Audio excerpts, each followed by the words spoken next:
Assalamu alaikum, Doctor. It's my honor to standing here asking this question.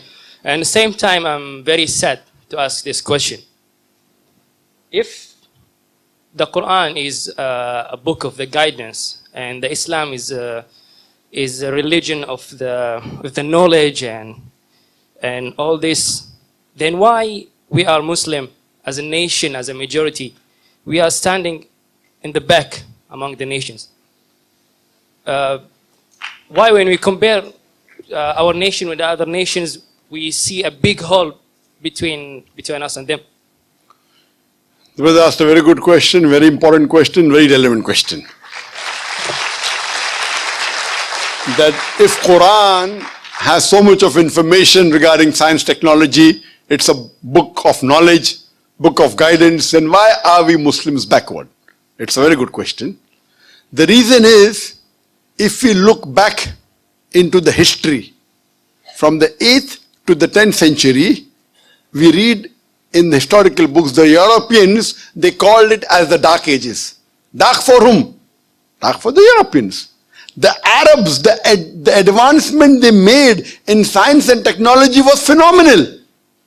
If you had to know about science, if you want to do research of science, you had to learn Arabic. Like how today we learn English. At that time, the Muslims were on top of the world because we were close to Quran and Sunnah. Today, the reason the Muslims are backward is because we are far away from Quran and Sunnah. So Quran is not to blame, you and I are to blame.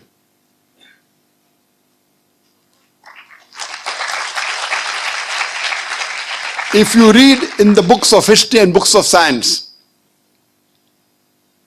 I said in my lecture, Ibn Nafis, 600 years after the Quran was revealed, was the first to describe the blood circulation. In a textbook, we know about William Harvey, we don't know about Ibn Nafis. So two reasons is there. Number one, Muslims have gone away from Quran Sunnah. Number two, media. Media also plays a big role in it. In our textbook, in my school, I never heard about Ibn Nafis. After when I did research, I came to know. In my textbook was mentioned William Harvey. The first person who drew the world map of the world was Al-Idrusi. In 1154, he was a Muslim. Do you know the numbers that we have? 1, 2, 3, 4. What's it called? What's it called, 1, 2, 3, 4? What is it called? Say loudly. Arabic numerals. How we have Roman numerals? 1, 2. Arabic numeral, why? Because 0 was first introduced by the Indian, the Arabs took it up, put a decimal point, and we have the Arabic numerals. If you know about Al-Tusi, he was the one who discovered the Pythagoras theorem, which we learn in school. We learn Pythagoras theorem, we don't know the name of Al-Tusi. The square of the hypotenuse is equal, in a triangle, the square of the hypotenuse is equal to the sum of the other two sides of the triangle. Do you remember or you've forgotten? You remember, na? MashaAllah, good student. Who was the person who discovered it? Now you came to know, correct? Better late than never. Al-Tusi, Muslim. Trigonometry, we learn trigonometry. Who is the main person of trigonometry? Al-Biruni.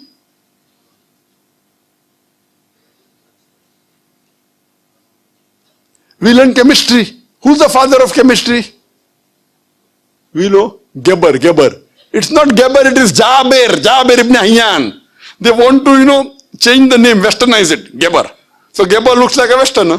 Sounds like a westerner, correct? It is Jaber ibn Hayyan. He is the father of chemistry, wrote more than 200 pages, 2000 pages. He was the first to distill alcohol. Alcohol comes from the Arabic word al-gul. Alcohol is Arabic. Al-gul meaning evil spirit. He distilled it. How many people know about Al-Kindi? At a time when Newton, who's the biggest scientist in the world history, Newton said all laws are absolute. Al-Kindi said no, all laws are not absolute, they are relative. Later on, Albert Einstein came. All have heard about Einstein. How many of us have heard about Al-Kindi? The two brothers, Muhammad Ahmad and Hassan Shakir, they told the area of the earth from an angle at the Red Sea. At a time when we didn't even sure whether the earth was spherical or not. At that time they told the area of the earth which was quite accurate. If you read about Ali ibn Abbas, he wrote 2,000 pages on medicine. If you know about Ali ibn Sina, Avicenna sounds like a Westerner name. It's Ali ibn Sina, Aristotle of the East. You can keep on giving examples. Muslims were on top of the world because we were close to Quran and Sunnah. Today, we are far away from the Quran and Sunnah. That time, if you wanted to get advanced in science and technology, it was compulsory you learnt Arabic. Arabic was the language on top of the world. Today, where is it? Who's to blame? We are to blame. So my request to all the Muslim brothers and sisters, you go back to the Quran. Study the Quran. Quran is the most positive book in the world. It's a proclamation to humanity. It's a fountain of mercy and wisdom. It's a warning to the heedless. It's a guide to the erring. It's an assurance to those in doubt. It's a solace to the suffering and a hope to those in despair. You can get all these benefits only if you read the Quran with understanding. If you don't know Arabic, read the translation of the Quran in the language you understand the best. Implement it, inshallah. It will be a guidance for you for your full life and you'll see your life change. Hope that answers the question.